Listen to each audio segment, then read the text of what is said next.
It is the Anfield Wrap on a Tuesday. It's Neil Atkinson. If you can download the app and enjoy all the content that's on there after Liverpool beat Leeds United by 6-1 at Elland Road, that'd be great. Subscribe as well whilst you're there. Go the full hit. Why pull our punches? I am joined right now by Adam Smith, by Paul Cope and by Dan Austin to talk about the fact that Liverpool didn't pull their punches, Dan. They love a goal glut. I'd be up for them having scored 3 lots of 2 against teams that currently sit in the bottom half, but that's not Liverpool's way this season. They would much rather get 6 out the way all in one go. They go from no goals against the bottom half side to 6 goals against the bottom half side. But first, I want to sort of say I thought the first 30 were almost as pleasing, obviously in hindsight to a degree, as what you get after the fact, because I think for amongst the first times this season at a ground like Elland Road, Liverpool get through 30 minutes with nothing daft and with a fair amount of calmness and a fair amount of control.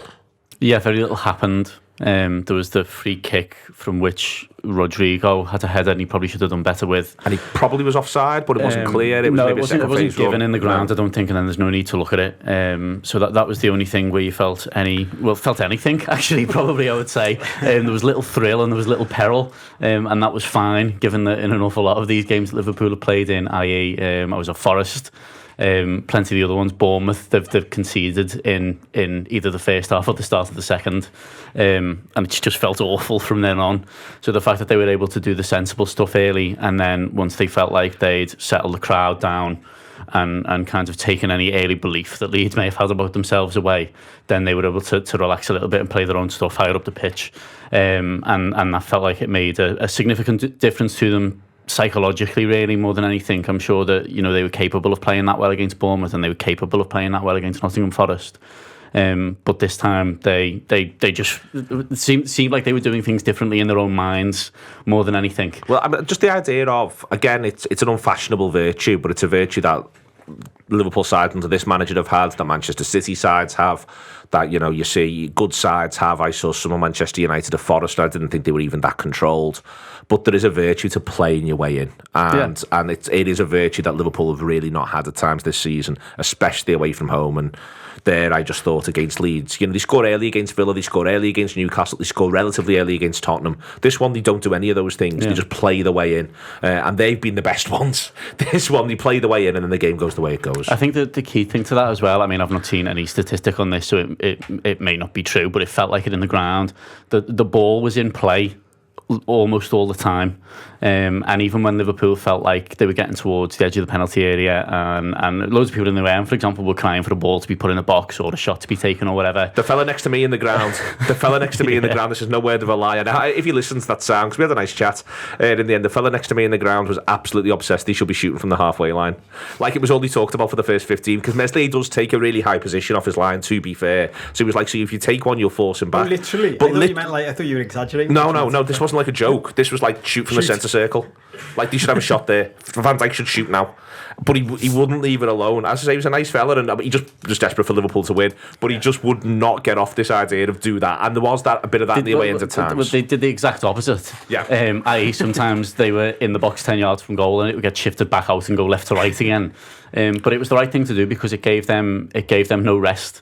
In a physical sense, i.e. you get to waste 30 seconds or 45 when you're taking a goal kick, for example.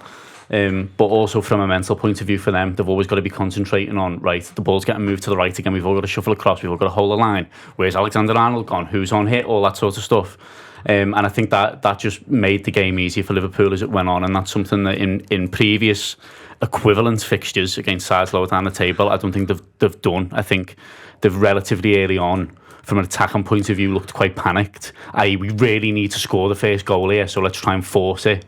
And last night they didn't. They were really patient, waited for the right time to pick through balls and stuff like that, and it just worked out an awful lot better. And I'm glad that they've got to that point mentally where they just seem to have, in this game at least, let's see if it continues, but they just relaxed and knew that they had to win and stuff, but they weren't. It didn't feel like they were absolutely desperate for it from the first minute, and that if anything went wrong, oh well, that's that gone then.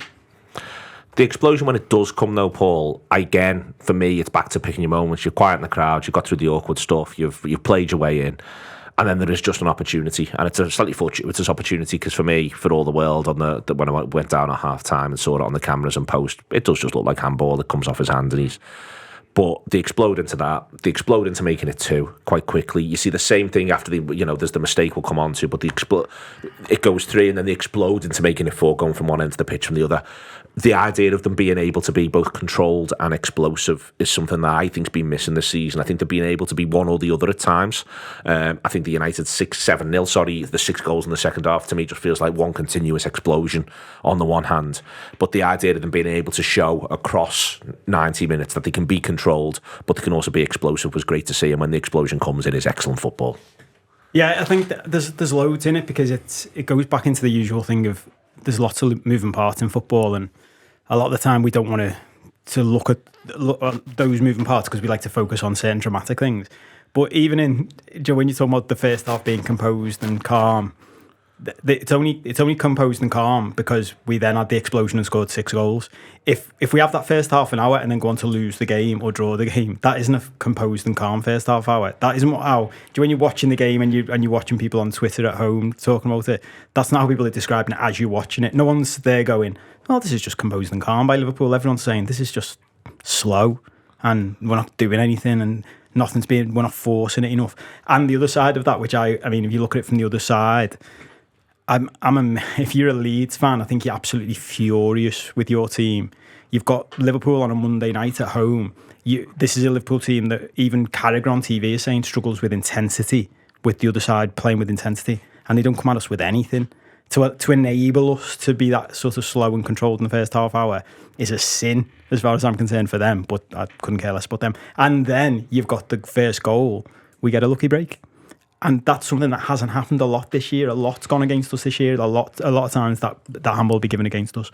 So you get that. But then off the back of that, I think something that a really big positive from the last 2 games, which we haven't seen this season at all until the last 2 games, I don't think, is we haven't crumbled when we've had things go against us. So when we went 2-0 down against Arsenal, there was that moment where we were all like, oh my God, this could be a 5-6 that could humiliate us. But we pick ourselves up and we bounce back. The mentality was there. Same last night. When they get their 1 back immediately after half time, there's that little feeling of, oh, and that's when I'm most impressed with them. That they do the no, we are just going to go into an exploding moment here and use a shite, by the way. Like, that helps when the other side is absolutely shite. And when your players sniff it and they're like, no, we can. And then it was impressive. I think the big thing then was, there were a few moments where we looked and felt like Liverpool for us and for them. They look at us and think, I mean, I always lose track of which goals are which in this, but the break where Andy Robertson, like the 4th, is that the 4th? That just epitomises it for me. That's where we're all looking at each other going, oh, this is Liverpool. Remember Liverpool? And Leeds like, oh shit, yeah, I remember Liverpool. But on that, Paul, one of the ways in which there's different ways you get yourselves off the hook or get your teammates off the hook. Konate makes the mistake. It goes the way in which it goes. They score. But this is where, like, having a two goal advantage at that moment helps. And that's where at times this season it's felt as though no one's helped anyone. There's been, especially on the road and especially in these sorts of games. Dan before mentions the Forest game. Liverpool have a few chances in the opposition penalty area when that game's at 0-0. At Bournemouth, there's chances. Nunez is 1-on-1 at Brentford. And I've always had a bit of sympathy for the idea that if you're the defence, you'd be like, lads, you could just take the pressure off us a little bit here by sticking it in the back of the net. In this instance, they have. So it goes 2-1, but it doesn't go 1-1. It doesn't go 0-1. And I think that is, the extent to which that just makes playing football so much easier. And it's like, and then they dig them out again by going and making it 3-1 pretty quickly and being then on top. But I think just at times remembering the Salah goal to make it 2-0 is a critical goal, because what it does is it means Liverpool have actually given themselves, I think for the first time this season on the road, they've given themselves actual breathing space, and that does not make playing football easier. Yeah, but there's deep psychology in that as well, because that second goal is a perfect example of Jota drops deep, wins the ball back, we break. It doesn't even look like there's, even as they're breaking, you're looking at it thinking, where's the pass here? Where's the goal? I'm not sure where it comes from. Salah makes what's an all right run to the side. Jota slips him in. Even at that point, watching at home, I'm thinking, wonder what happens from here. And again, if I'm a Leeds fan, I'm furious with the goalie, by the way. I mean, he went, kick it there. Yeah, like, I'll just leave that big gap there for you, mate. Can you put it there? I don't know who you are. I'm never there with you. And Mo Salah goes, yeah, of course I can. But I think if you're the rest of the team watching that, You're like, oh, that's Mo Salah. That's Diogo Jota. That's fine. Like, we're back to this now. We get that chance and we score a goal. There's been too much this season, even missed penalties, like to literally to that point. And I think there's been a few moments this season where Klopp, and even I saw Henderson post-match interviews sometimes, they've almost wanted to say, it's not as bad as you think, you know? Like, if we'd have just slotted that pen, we'd have won this game. And we've had games like this loads in the past where we weren't that good, but we just won and you just forgot about it. But because we're missing the chances and we're missing the pens, and it just all skews we're making the errors everything. and we're getting punished for them. Exactly. So that was massive for me, and I think for everyone in the team then, they get to look at it and go, we can all relax a little bit more. They're up against, Adam, one of the most physically intense in terms of all the underlying numbers around pressures, around passes per defensive action. Before the game, Leeds United were leading the way. There's something that happens within the match where I think there's a tactical aspect, don't get me wrong, and I think also nothing saps energy like conceding goals. But it was a second game on the bounce where on 65 minutes I was looking at Liverpool and I was looking at the opposition and I was feeling Liverpool are in much better nick than these here physically at this point in this game. Felt the same against Arsenal. There's been so many games this season where I felt that situation is quite the opposite. So it's worth remarking upon here. I think in part of this is Liverpool are tactically unconventional. They're keeping the ball away from areas where Leeds want to go and press, where they want to show that aggression, that intensity. And that obviously helps. And they're sort of half tempting. Then you've got to sprint and you've got to move, and Liverpool are doing all of that. But just in general, I just thought Liverpool looked fitter, stronger, sharper, bigger, and that made a difference too. It's interesting because I think it's generally we all acknowledging, up to and including the manager, that he got pre-season wrong and that he maybe misused the World Cup break as well. But what he'll have had in his mind was this sort of period of time, because in his mind, we'd still be in the Champions League right now. We'd, maybe be more towards the top end of the table than we are. So the team is almost primed for right now without any of the pressures that would normally be there right now.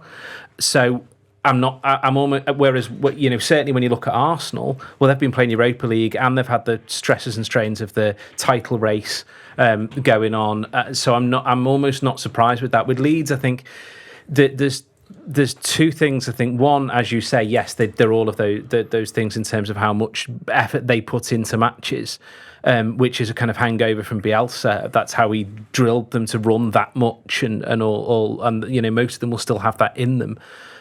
But it becomes a lot harder to run when you've lost the game. And at 2-1, they'll have had a little thing where maybe if it had stayed 2-1 for a little while, they would maybe have kept that pressure on. As soon as it goes 3-1, that's it. They're done. And I think as soon as you are... They had a bit of a 5-minute patch, I thought, after 3-1, where they thought, if we make this mad, you never know. Yeah. And then as soon as Liverpool go, you think you're going to make this mad, we're just taking this away from you, we're looking after the ball, we're doing this. You sort of saw them wilt before your very eyes. Yeah, exactly. And so, we have all in lives experienced that thing where you are mentally shattered and it affects how you feel physically. It just does. And so I'm not shocked that a team that maybe felt like they were back in the game and then all of a sudden they weren't back in the game, and then they kind of thought we can still get back in this, and then it was 4-1. They're just going, nah. And also there will be a little bit of them that are like, there are more important tests to come that we need to save ourselves for. So I do agree with you, but I think it's a combination of all of those factors. I think we were primed for this to be a really important part of the season for us, and unfortunately it hasn't been in terms of the other competitions, but they're still going to have that physical peak within them. And within that there's the tactical shifts and bits that are unconventional, Adam. The first one is Trent Alexander-Arnold, but it does lead you to other things that are therefore differences to how Liverpool play, because what he is doing is so different. He is nominally right back, and I think it's important to remember that when Liverpool lose the ball for anything that goes longer than the first press, he gets himself back into right back over and over again. But he ends up all over the pitch. I mean, Liverpool basically end up playing something that looks like a 3-2-5 with him very, very firmly in the two. And the trick is that he's just going to be constantly available. And once he's constantly available, he can help everybody else out. And the other thing about him being constantly available is that he's also obviously brilliant when he does get the football under control. And it was a masterclass in the end. It was, and I think it's a kind of this hybrid position that I think, to be fair, I think Guardiola's come up with, that we've copied. Brighton do it when we go to Brighton this season. Gross does it as well, and you've seen a couple of Brighton players do it over the course of this. I think there's more sides. There's a number of sides who've been. Zinchenko's been doing it for Arsenal. It's been going around this sort of thing. It's just the first time we've seen it. Yeah. What it does, I think, is it mitigates his weaknesses in a lot of ways. Like, I don't think he's anywhere near as bad defensively as some people make out, and it's absolutely wild the extent of coverage that he gets compared to the likes of Reece James or what have you when it comes to his defensive duties. But he is far more interesting, exciting, and valuable as an attacking player than he is as a defensive one. So this kind of lets him do that roving thing where he can be all over the pitch and be in several different areas and offer something it's like you're sort of saying to Kevin De Bruyne, you just go where you fancy, where you think you can do the most damage. That's what, De Bruyne's the only one who's got better numbers than him. Like Carrick said in the post-match stuff, he was saying, I don't care where Trent Alexander-Arnold's position is on the team sheet. I don't care what you say, whether you're saying he's in midfield, he's right back, whatever. I want him here. And he was basically saying the kind of third of the pitch on the right hand side that's not quite in the attack and not quite in the defence, from there over to the centre circle, if you like, that's as a kind of rectangle. He was like, that's where he needs to be to do the most damage, and that's where he was doing the most damage, and it's making it very difficult for teams to know exactly how to cope with that and to counter it. And we might see teams start to counter it a little bit better now that they can expect it a little bit more. But also, it's no coincidence that it worked so well after we've had a week on the training pitch with, and a week where everyone just looked better because they haven't had a game in midweek. They've had more than a week off. They just looked fresher, brighter, stronger. It looked really good, really exciting. There's been times this season, Paul, when you've seen Liverpool's structure and Liverpool's approach, and I've been a bit like, who's this meant to get the best out of? Who's that footballer here we're trying to get the best out of? I've got my favourite Liverpool footballers. I've got the ones who I think are the very best ones. Obviously, your favourite should always be the 11 who are on the pitch at any given time. But there's always ones who you're able to say, there is the old line about carrying the piano and all that sort of stuff, and who's meant to be. And at times I've been watching this season going, who do we think's playing the piano today?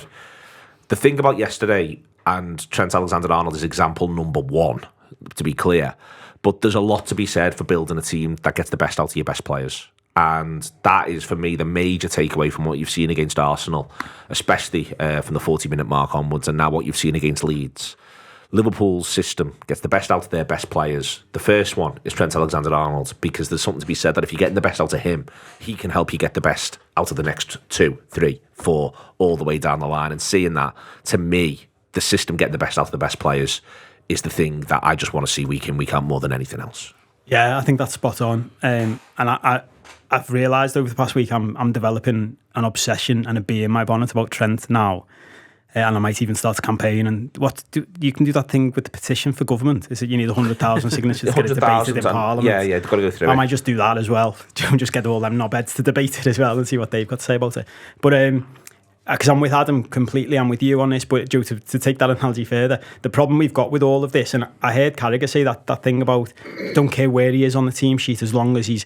I'm like, no, that's nonsense, Jamie, because Kevin De Bruyne gets to play in those areas of the pitch, but he never has to go and play right back. He gets to play the piano, but he never has to carry it. Never. Like, he has to do his bits in midfield. He has to do his bits.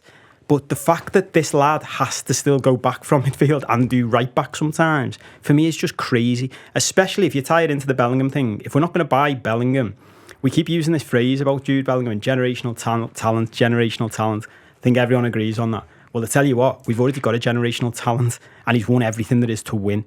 So if you put Jude Bellingham and Trent Alexander-Arnold side by side for their careers to date, who's smashed it more? Trent. He's won everything, and he's done it in a position. It's weird, this thing about the right back versus midfield. And don't get me wrong, I've probably been in the past saying, yeah, maybe he could just become the greatest right back on the planet. I think we've all seen enough now to know that he doesn't probably want to. Like, if you said to him, where do you want to play, mate? He'd say, I'd want to play in the position I always played in before I was converted to this position to get into the side. I think everyone's forgetting this, that, like, he only got converted to right back because they sat down. Alex Inglethorpe and said, that's the best way into the team. Well, we can forget that now. It's cheaper. If you were looking at like cold hard numbers and doing the best players, getting the best out of them, all the rest of it, and then recruitment costs, To buy another Trent to play in midfield is going to cost you £150 million. To buy a lad to play right back, to do the bit you want to do, to be behind someone like Trent, costs you well less than that. Andy Robertson cost us £8 million, and look what we turned him into. So, for me, all of the things I'm with you both with completely, and I think now that we've seen this, there should be a push to build this around Trent going forward, because in the past, earlier in the season, I was saying, it's crazy we're not building it around Mo. But Mo is he's going into the twilight of his career now, the last years.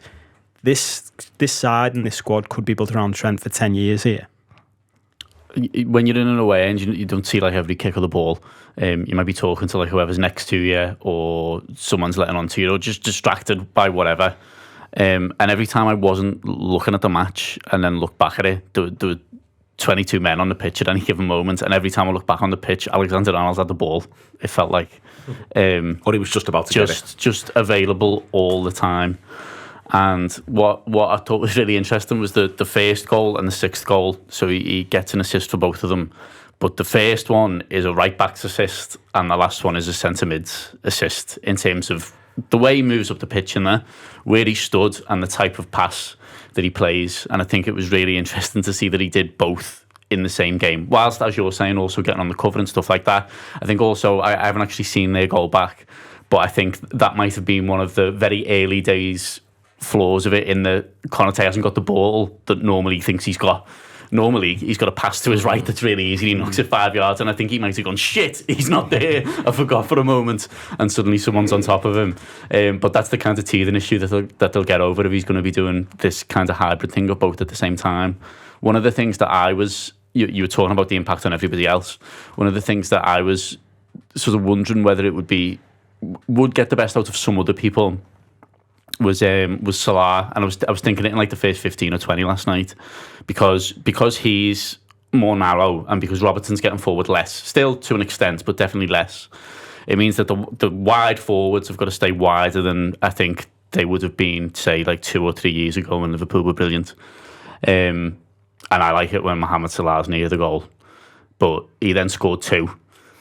He scored against Arsenal. He should have scored a penalty. He should have scored again, or could have scored again if it wasn't for a brilliant save at the end. I think he had the most shots he's ever had in a Premier League game against Arsenal, and I think maybe the most touches ever as well. In the box, I think. Touches in the box. So clearly that, so far at least, isn't the case. And I think if that's something that can all suit them, then it's not just about, oh, well, what are we doing with this one player? It means that everybody else's job in front changes quite significantly, but so far is all right. Although I do think that there may be games where you look at it and think, my God, those two that are playing left and right wing are nowhere near the goal, just because it's hard for them to do it. Maybe when they're playing against a better side, I know that Arsenal are a better side, but maybe one that's less panicked and got less pressure on it. But the sort of the change that it impacted on the front three, even though it's still 3 players, and it's still 3 players that have played a lot for Liverpool in the past, with a relatively new one down the middle, but who's done that role to a fair extent so far. I thought they were all doing very, very different things in a really short amount of time. And for them to have understood it, first of all, so quickly is really, really good. But that was actually the sort of bigger change for me last night anyway, because it was less to do with what Liverpool were doing at right back, because frankly they had very little to do at right back. Leeds offered absolutely nothing from an attacking point of view, really. But those players in the front three were all really effective, and loads of the individual skills and techniques that they've got were on display, but in a different way, because they were being asked to occupy from the start of moves at the very least a different area of the pitch. For me, this is why, Paul, I'm not that bothered. You are, seemingly. I'm not that bothered by whether or not he's normally a right back or a centre mid. And the reason why is, as mentioned there with Salah as well, it's about arriving into the space that's there. It's not about where you're meant to be starting. It's about where you're arriving. It's about where the football happens. And that's why I was making the argument a few weeks back, and I still would make it, and you get to see bits of it yesterday, obviously, about the idea of him, what he could or couldn't do around number 6/double pivot, and it's 3-2-5 with the ball from a Liverpool point of view, although we'll come on to Robertson in a minute, and Trent's very much one of the two. But I feel as though almost, if one of them was the takeaways from this season, watching a lot of these other sides have been very impressive at times tactically, and I'd even be prepared to, like, for instance, lash Bournemouth into that from time to time, is we've got to allow, I think, that there is greater flexibility, more unorthodox football, possibly than there's ever been. And where, we've been a bit of a catalyst for that in terms of people trying to work out how to deal with what we do. What we used to do with midfielders was really unorthodox, the way in which they built a certain platform. I think I almost feel a little bit like I'm almost concerned about naming it. Just sort of know what I mean? I don't want to say this is a thing. Yeah. And simultaneously, I don't want to necessarily say, and this is a way in which you get someone, go and get someone else who plays right back. Because what you might find is, I thought it was really interesting how much Henderson was almost just creating space and getting out the way. The idea that someone else behind him or around him could just create a problem. You might want to go and do 10 minutes as an orthodox right back because that gives the opposition another problem. Just sort of know what I almost worry that we don't need to necessarily right now point at it and go, just centre mid forever then. It gets to be something that is a hybrid, that is unorthodox. And I feel as though unorthodoxy could really help this Liverpool team, because I think unorthodoxy has actually helped Liverpool get massive success before. And when you've got players who are this good, then I think they're the ones who are best at being the unorthodox footballers. Do you know what I mean? Yeah, I know exactly what you mean. And it's funny because even as I'm saying everything I'm doing before, inside my brain there's already an argument going on. Do you know what I mean? It's a great debate in Parliament. Yeah, it's a great debate inside my head. So, because the funny thing is, as soon as I said before, Joe, buy a right back, well, I could imagine Klopp and Pep in the city going, but that's not how it works, is it, mate? Because if he's playing at a 2, we can't. If we have a right back there, that's an extra lad. We've just lost the football. You're not allowed to have 12. Yeah. That's not how it works. Like, the reason it works like this is we're overloading the middle of the park by having a lad come in from right back. That's what all those teams you've mentioned who already do this, that's what they do. So I'm with you on that. And actually what I've been thinking is, and this is more like Guardiola, I don't know how everybody else does it, but for me it's more like horses for courses then. Like, Joe, if you're playing a team like Leeds, then he can nominally, when you're right, and I think we've talked about this for years now. It was Slaven Bilic said at first, like, you're all too obsessed with like the numbers on the paper and the shape we say it is, because the graphic at the start. Yeah. Because I think if you said to, we've said this for a long time, haven't we? It says 4-3-3 at the beginning on the telly on Sky. Well, nothing agrees with it being 4-3-3. Nothing. Like the way what you're watching with your own eyes, the average positions, none of it does. So the fact that like he's nominally a right back is probably nonsense anyway. But I think the evolution of this is, when you're playing a team where you're going to dominate the ball the whole time and he doesn't have to worry too much about it, I'm not that bothered about him having to drop into that nominal position every now and then. My concern is, when he's up against the Martinelli, you're just always going to have people going, but he's shit at defending at right back, isn't he? And you're like, but lads, and I'm with Adam, what he said before. One, he's not as bad a defender and he just gets highlighted well more than all these other fullbacks do. But the other thing, and this was apparent last night and against Arsenal, when we talk about defending, what people tend to mean, I think, when they say defending, is defending backwards, not defending forwards, if that makes sense. Absolutely. Trent Alexander-Arnold is an unbelievable front foot defender. He is brilliant at pressing forward, brilliant. And I think this comes down to the thing that's naturally inside you as humans and footballers. Some people are more defensively minded, some people are more attacking minded. For him to become a right back, he had to become more of a defender. But his whole career as a footballer, from when I was meant to look this up, but like, I'm guessing he joined the academy at 4 years of age. And then did he break into the team at 19? So all those years, he was front foot, going forward, always thinking about attacking with a nominal defensive role. And then he converted to being a right back where he's got to think about defending backwards. They're the bits where he tends to be sloppy because he has to focus more to do that. In the same way that the defenders who are brilliant naturally at defending have to focus more to do the other bit. And that's where I think if you can get him into that role more where he's forward facing and forward focused, then the more you can do that, the better. And I think it's just a case of going forward, picking your games for it. Other thing to point out, since he's been doing this, using John Stones off as a nominal right back, but then comes in, supports Rodri, there's been bits of that. They've been doing that on and off for years. It's interesting that the City managers felt that Kyle Walker can't do it and said that publicly. When they do it, they use Ake, left-hand side, more often than not, left back. But when Brighton do it, they use Stupinian. Have I pronounced that right? You're good at pronunciations. It was decent. Thank you very much indeed. And he's been he gets up and down like no one's business for Brighton. One of the things that struck Nathan Ake doesn't do that, and you wouldn't expect him to. As Paul says, he thinks about the game differently, has a different mentality. It struck me that Robertson was closer to the Brighton model. Robertson's where he is around the fourth goal because he sees the opportunity, he backs himself to go. He's got unbelievable pace, and he's not a centre-half playing left-hand side. And again, it's not always going to sort of correspond this. There is a horses for courses element, but it's just striking to me that Liverpool was still also happy to at times end up throwing the dice and saying, well, the centre-halves are going to be 2v2 and we're going to back the framework that's in front of them. We've done that before as well. And I think that for me, Robertson still needs to have that licence, because if not, precisely why is he playing? But he did have it last night, and you get to see him have it against Arsenal as well. You know, it's not an absolute copy of what other teams are doing this. Liverpool are still tweaking it their way. Yeah, and as I said before, I think it's no surprise that Robertson had one of his best games for a while after he's had a week off. But in fact, did he play? He did play, didn't he? Against yeah, of course. But he didn't play the match before that, did he? He came on at the end, so he has had a lot of rest. Yeah, where he has after not playing had 2 that, games for Scotland as well. Yeah, exactly. Where he's not had that over the course of the season. Because none of us have, because there's been a game every other day or whatever it is, and so he's got the legs to be able to do that, running up and down full pelt on the wing, which is great. And it's going to be again to say what Paul said before with the horses for courses thing. It is going to be interesting to see how they tweak it next season, or even the remainder of this season. If there's times when he's shattered, are they just going to say, just stay, you can just drop back a little bit, you don't need to do it as much as you have been doing it, or you did in Leeds. Also, let's be honest, we're going to play teams that are better than Leeds between now and the end of the season. That's going to make a difference to how it works, because they were shite, and you have to sort of couch everything that gets said with that in mind. Yeah. You have to remember it. They weren't good.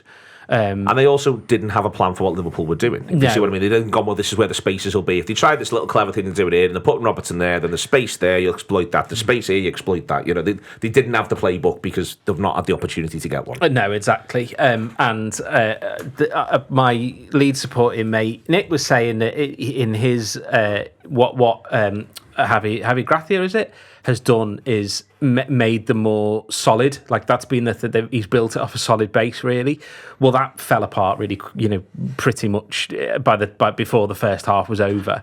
So that also means any plans have gone out the window, and then they get back into the game, but we immediately crush them again, and so everything's just fallen apart for them. So all of that has to be borne in mind when you're discussing anything, but as you say, Jurgen Klopp's not one of the best managers in the world because he just copies what somebody else does. He looks at what other people do and say, right, what can I do with what I've got to make that work? And that's why Trent isn't the same as what they do with other players. It's why Robertson isn't the same as Ake. He's doing something slightly different to get the most out of what we've got. And if we're all being honest, it's taken him the best part of a season to get there, because he's not had a good season at the manager. He's not had a good season at all. Doesn't even want his song sung at the minute. No. It's a solid level of self-loathing. Shut up and sing my name. But if only Craig Hannon had the same attitude. But that's the reality of where we're at. Is it is a sort of thing whereby he's not had a good season. It's taken him this long to get there, but he's not the sort of person that just goes, Guardiola does that, fine, I'll just do that then. He looks at it and goes, what can I do? So we're getting the best out of Robertson at the moment, getting the best out of Trent, and I'm glad you had the argument with yourself, Paul, because I leant forward to say the reality is that if you make Trent a midfielder, it means that those midfielders that he's one of the midfielders he's replacing can't occupy anyone. At the moment, they can occupy somebody, and that also creates space. So we're doing all of this to get the most out of everyone. More on the space created, especially by Curtis Jones, in a second or two. Before then, here's this from Post-Match Pint. If you think about it, just finish, like, is it 8th or 9th? You've got to finish to not get your European football. Yeah, but the thing is, Mo, yeah, but then you can say to someone in the summer, you can say to your sons in the summer, listen, here's the plan for next year, and it's not fucking chase each other around fucking on a Thursday night against FC Carrierback. It's go out and win the league. I'm 100% against it. I want us to be in Europe next season. You fancy a tie FC Carrierback? I would. I'd be bang up for it. No, I might listen, actually get a ticket. Yeah, and also but seriously though, the thing we don't realise is going from a Champions League budget to a no Europe budget is going to have a massive difference. I'm just not willing. No, Mo, I'm not even willing to, lads. I'm not willing to have fucking budget discussions with the owners we've got. We've been in the Champions League for the last 150 years and we haven't spent a pound. But that's why it matters. It shouldn't matter to us, but because we've got these guys, they don't spend the fucking money when we're in there anyway. Yeah, but it matters to them though, doesn't it? Right. And it's the reality. Right. Our owners are fucking clowns, lad. They're fucking shite. Yeah, and because of that, we have to take advantage and we have to be realistic of what they're actually going to be like. We can say we want them to do this, we want them to do that. We know they ain't. How much budget difference do you reckon it's going to make if we're in the fucking Europa League? Imagine being in a Conference League. Well, the difference between Europa League and nothing is what? I'm not messing. I bet you it's not even nearly as much as you think it is. If we're haggling over 15 to 30 million, then it's probably going to be actually a more difference than it should be. But anyway, the other thing is, right, look at the two teams in the Europa League this season. Man United and Arsenal. Where are they going to be next season? The Champions League. What else do you get from being in the Europa League? A chance to win it and get to the Champions League. Like, if we aren't going to be straight away as magic as we hope we are, you get the Champions if League, we you aren't win the going to be league as next year as magic well, as we hope we are next season straight away, we're going to need all the avenues we can get to try and get back into the Champions League. And one of them is the Europa League. Our rebuild is a lot stronger if we say, right, we fucked up for the last 4 years and we haven't signed any midfielders. So now what we're going to do is we're going to sign enough midfielders to win the league. And then when you do that, you then next year go, okay, well, we didn't have to buy Champions League midfielders this year. So now, when we've won the league next year, we can buy Champions League midfielders then. We're not going to buy a load of midfielders twice in 2 seasons. You just said how bad our owners are. Exactly. So getting into the fucking Europa Conference League is not going to give us a bigger budget to do it then, is it? But it's going to give us 28,000 more games. Honestly, I just can't It's not 28,000 more games. It fucking feels like it when it's actually Thursday, Sunday, doesn't it? It's literally 2 more games. No, I mean they're not being in anything at all. Excellent stuff for on post-match pint. Thank you very much to Neil, Mo and Kev for enjoying that one last night at the Vines at Curtis Jones. Then, Dan, he's nowhere near the normal place you get a Liverpool left-hand side of midfielder, certainly of the last couple of seasons where, for instance, there's been a lot of Thiago tucking it on the other way, playing relatively close to Fabinho. He plays a much higher role than that. In his average position, he's even higher than Diogo Jota, which I think is interesting. That isn't the same necessarily as being creative, although he was at times. There's this idea of you get it to him higher up the pitch than he sometimes would be. He'll look after it nicely, he'll recycle it, and guess what? Liverpool have now all moved up the pitch and Leeds are now being pulled this way and that. And it's almost like hold-up play in a really odd way. It is a complete twist in terms of what we've been doing on the left of the three. But first and foremost, it just simply helps by virtue of the fact that you're able to say he plays well. I thought he was great. I'm really pleased that he's had the run of games that he's had because it's just not really seen an awful lot of them over the course of the season, and it's why I've found people really decrying him quite strange because there's loads of midfielders that have not played that well that you could concentrate on if you wanted to. I find it strange that the one who hasn't really had a kick is the one that's taken an awful lot of ire, and I think that the run Lee's had, he's really grown into. So at Chelsea, I don't think anyone really played well at Chelsea, but he looked like the only one that could compete with the running of the Chelsea midfield, if that makes sense. I think the other two looked knackered in that game. Thought he played well against Arsenal, and then I thought he was great in this one. He played well as well in the European Cup game against Napoli when he started on the left of the front three, I think. When he was a youth player, he was a forward, wasn't he? He scored loads of goals for the youth team. Played off the left an awful lot and was great at it. And then I think because they knew they were losing Wijnaldum, I think a lot of the time he's asked to do a Wijnaldum impression, basically, when he plays for Liverpool. And I don't think he's that good at it. When they're basically just saying, listen, don't lose it. Don't play any more than a 10-yard pass, give it the full back, they're the more creative player, etc. That's the way the Liverpool midfield existed. So, it's very reasonable to continue with that plan, but I don't think it necessarily suited the kind of player that he is and his skill set. And he still has to do that from time to time. And sometimes, it's fine. But he's not as naturally as strong or as fit or got as much stamina as a player like Wijnaldum, I don't think. When he does the stuff higher up the pitch, I think you see the virtue of him. The playing around the box is really, really strong. I think he's good in small spaces. So, there were a couple of moments last night where he's being pressed by the Leeds right back and right-sided centre mid at the same time, and he bars himself half a yard and shifts the ball, and it's nothing spectacular, but it keeps Liverpool moving and it switches the play to the other side of the pitch or something like that. Not everybody that ever appears for Liverpool has to be the solution to everything that might be going badly. Not everyone has to play 10 out of 10. Not everyone has to play 38 league games and 20 in the cups or whatever it may be if Liverpool get to all the finals. You can just have some players who are suited to playing in certain kinds of matches. who have a level of expertise in a role that might not cover every base, but that covers certain scenarios like this one, for example. There's not a player in the Liverpool squad that would have rather have played that position in that way. Liverpool could have played, if he was fully fit, Thiago, and I'm sure Thiago would have been great, especially against the side that offered zero in midfield, but he would have been great in a different way. I'd argue that he'd been great 10 yards deeper, minimum. Yeah, or exactly. he'd wanted to be there. His instincts would have took him. That's what I mean. He wouldn't have been as high up the pitch. He's never really been that kind of player, even when he played for Barcelona and Bayern Munich. It's useful to Liverpool to have very different kinds of players that can do different things, and it doesn't mean that they'll all be brilliant in every single context all the time.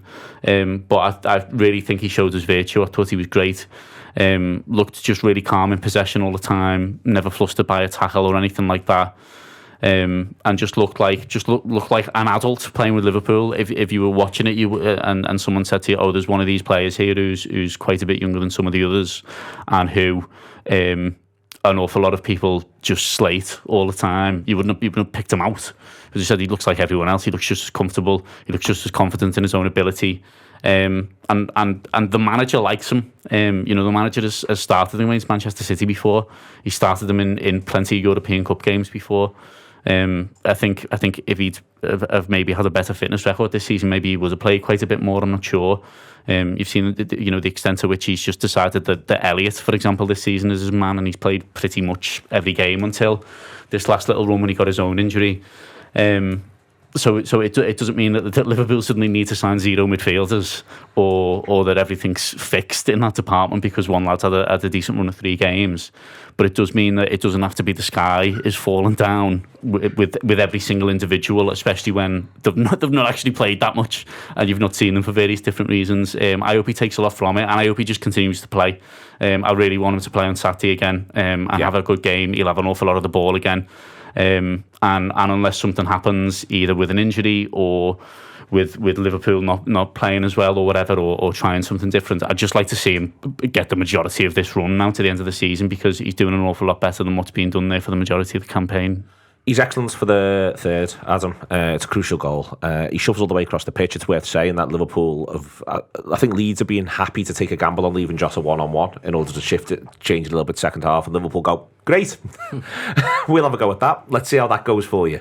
But part of that means literally leaving him 1-on-1 and sort of vacating the space, and it's interesting. Jones pops up on that right-hand side to play what is an excellent ball across for Jota. It's arguably the key moment of the game because it calms Liverpool back down. It asserts between him and Jota. It's an excellent finish from Jota, who, let's remember, gets himself a brace over the course of the game, and goals do change players. But I feel as though it's another good Curtis Jones performance, possibly even a great Curtis Jones performance, and as Dan's arguing, they should just all be built on.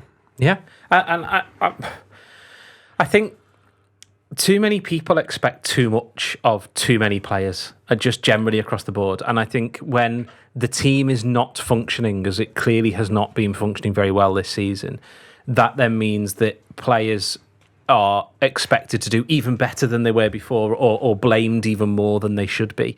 And I mean, I got told on the Twitter that he has had a dreadful 18 months. I was like, well, have you been sneaking into training? Because he's barely played for 18 months. How do you know he's had a dreadful... what an insane thing to decide a player has had a dreadful 18 months. Because the times he has played have been in fits and starts. So he's not had any sort of rhythm, not had any sort of time to get into the game. He's still only young, which everybody seems to forget. Everybody acts like he's 45. Like, he's still young. And he's now played 3 games in a row, 2 of them well, 1 of them very well.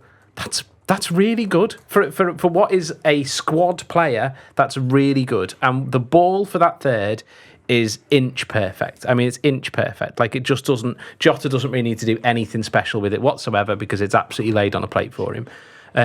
It's just, I don't know. I don't understand why people are so angry that he's not Steven Gerrard, basically. And I dread to think what they'd have thought of the early performances of Steven Gerrard when he was having those back problems that he was having and was out with injury all the time and everything. Like, it's just, he doesn't need to be Pirlo. He just needs to be what he's doing, which is be a really, really good squad option. I'm not sure, because I was questioning him a few weeks ago on a show with you, Neil, and I was saying at the time, if he's not getting a go now, when is he going to get a go? And it was only after that, it was a couple of weeks after that, it became more public what's been going on behind the scenes with his injury.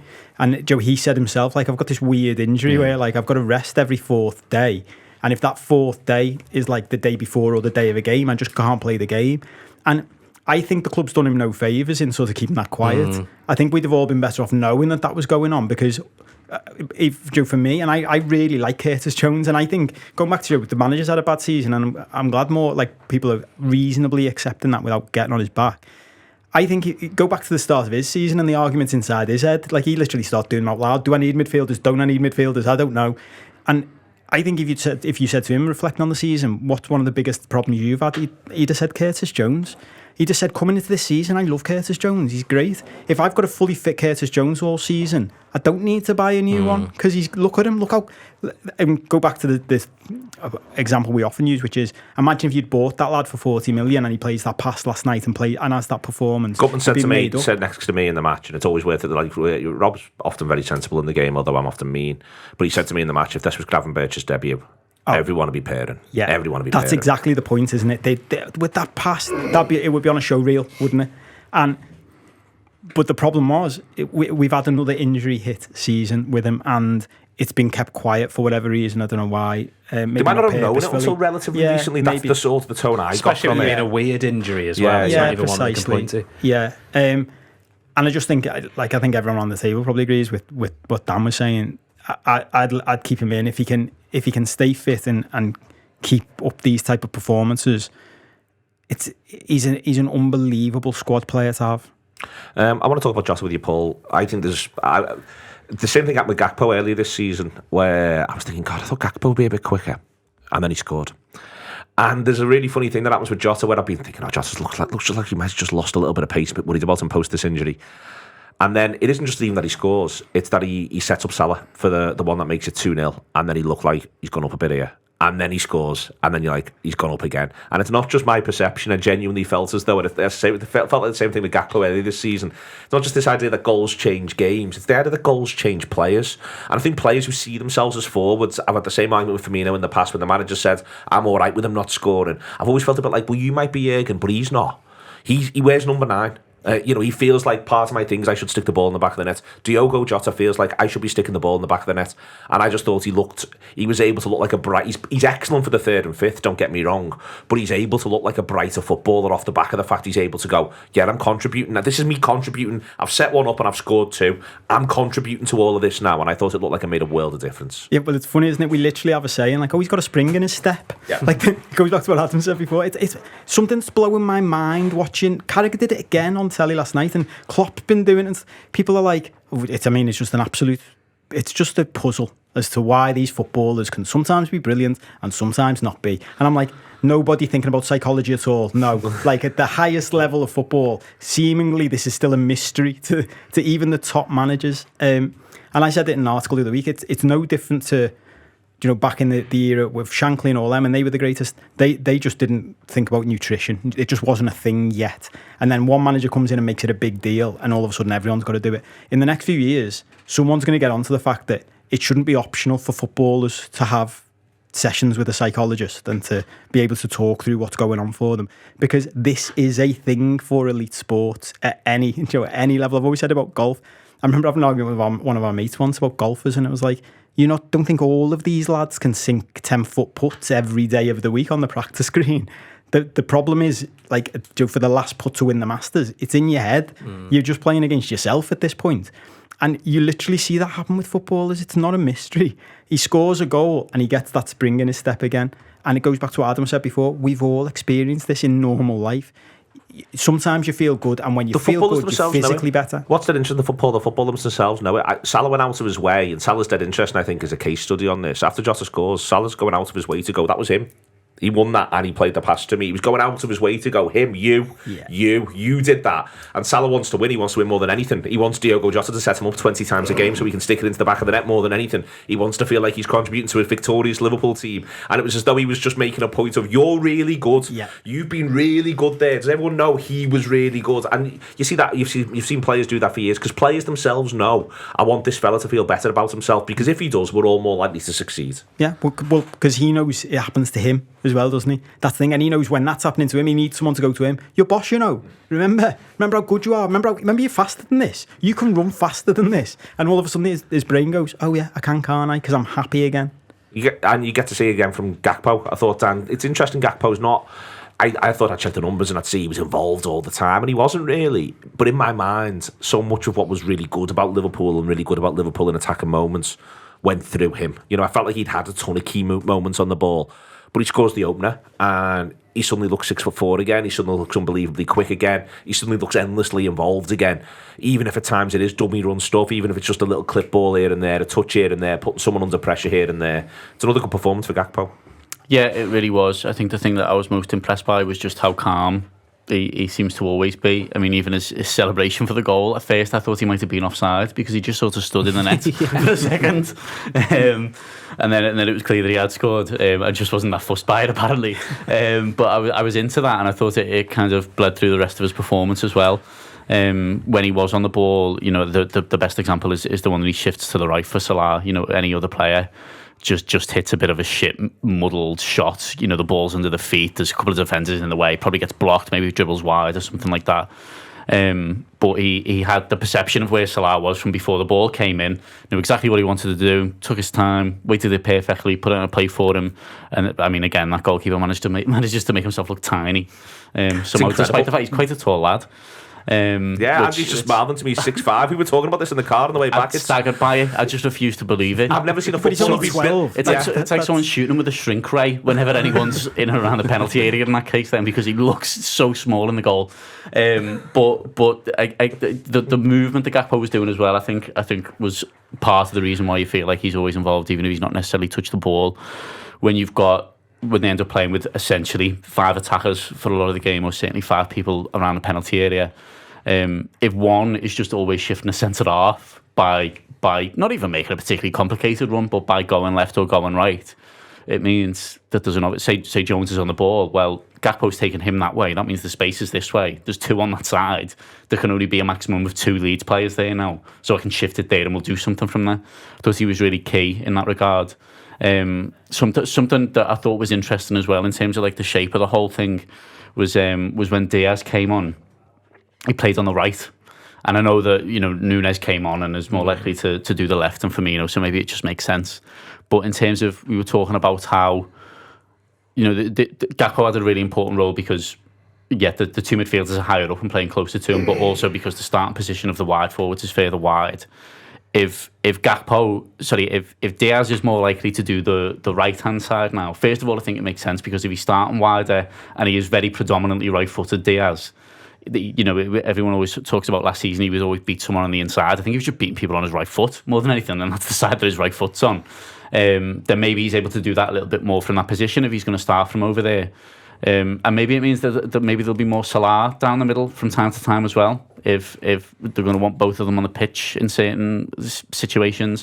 What I think the change of shape does by having 2 central players fairly close to the central attacker is it means you can do a lot more with it. I think pretty much every Liverpool forward can probably play down the middle, and depending on the opposition or the context of the game, maybe you're desperate for a win, or maybe a draw's fine in a certain away game or whatever, then you could do loads and loads of different things with whoever plays down the middle, and that's quite exciting because I think for the past few months, and part of it is injuries and players not being available, you've looked at it and been like, well, the attack picks itself really here, and there's not an awful lot of variety that you can do with it because it's just got to be, well, Salah has to play on the right and so on and so forth. That means someone's got to play down the middle, and that means you've only got one option left to the left.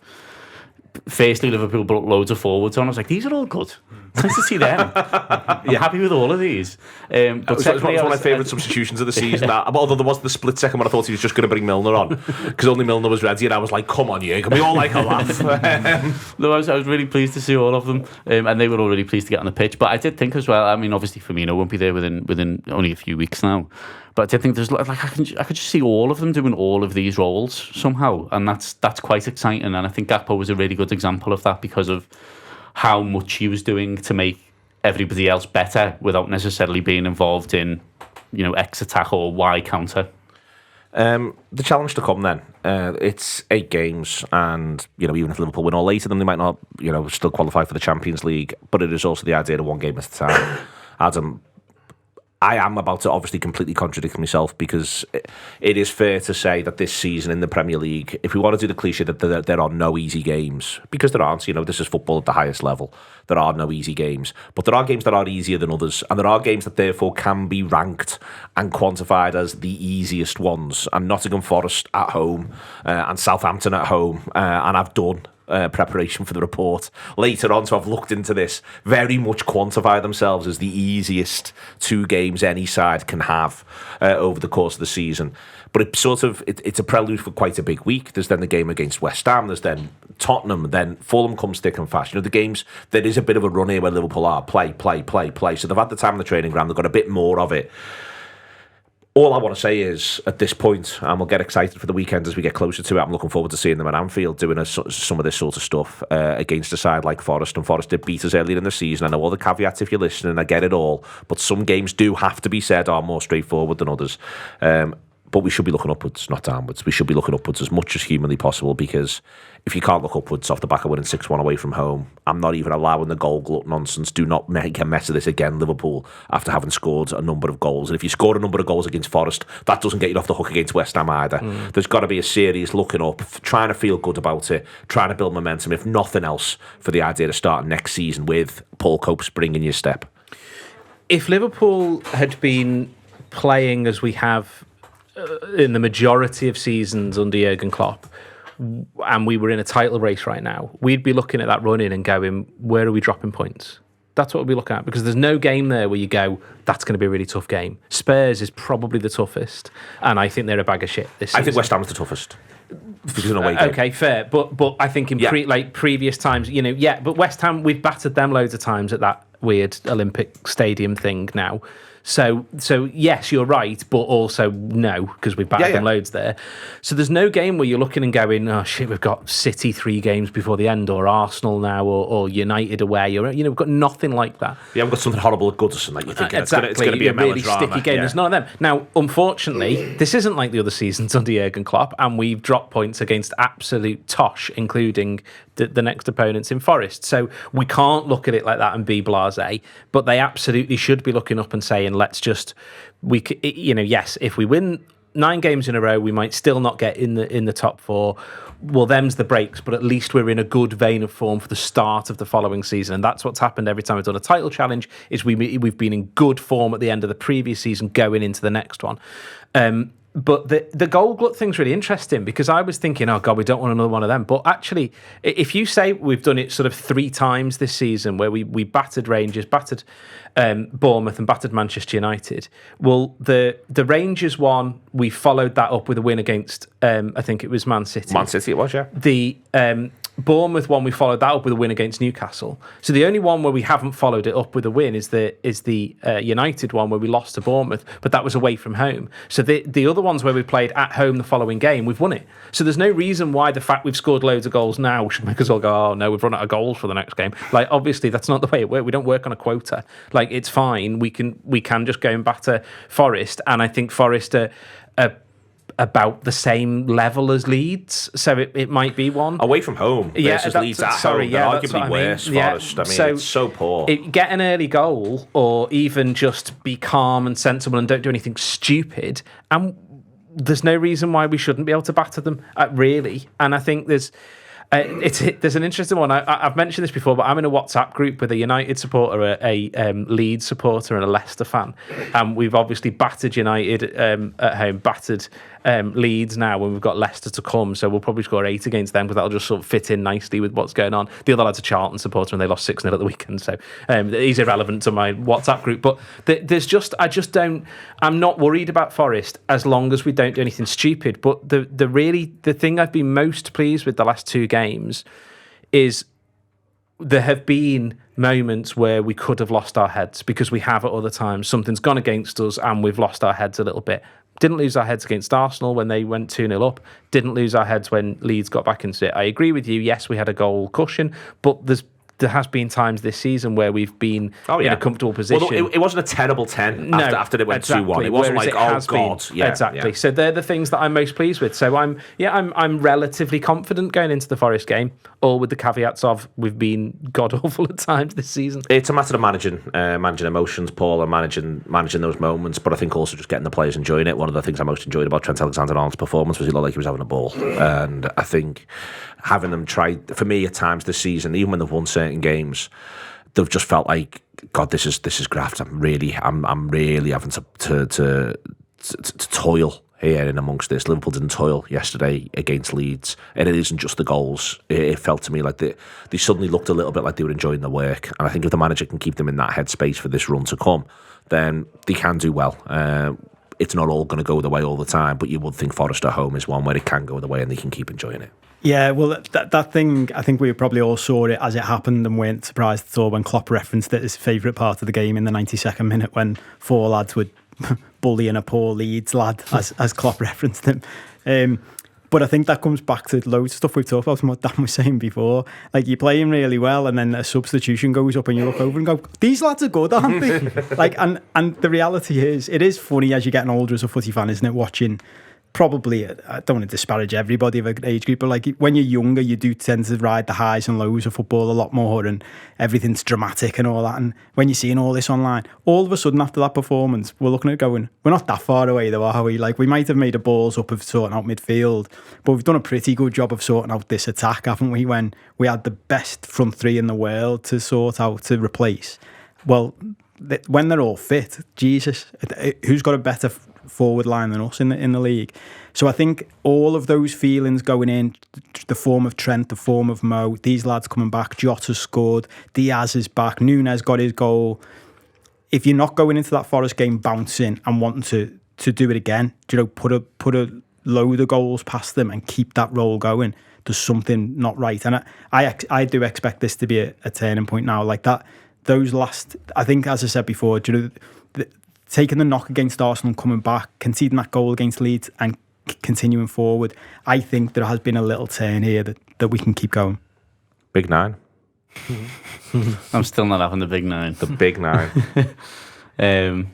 I enjoyed, you've been saying they're calling it the big 9. They are calling it the big 9. On the streets. They are. It's coming up from the streets. Well, it implies to me that you're standing on your street corner in the middle of the night and shouting it at anyone who It's on the corners. It's on the corners in the bars. Area. It's in the bars. It's on the corners and in the bars. But you know what? I don't care about the big 9, but in a really positive way. I'm not. You want to big enjoy yourself? Yeah, I'm looking forward to going to the match on Saturday.